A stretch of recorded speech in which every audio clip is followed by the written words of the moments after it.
Всем привет! Сегодня поставить четко показал логике, что он накрыл много детей. И тела в позе, и водитель, и где угодно. Он накрыл церкви, и он служил Богу. И я когда типа понял, что если мы служим дьяволу, то это уже наша проблема.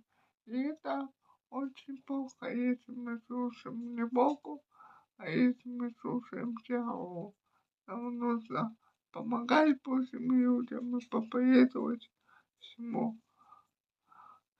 всей земле и всем людям. Аминь. Всем хорошего дня, хорошего каникул.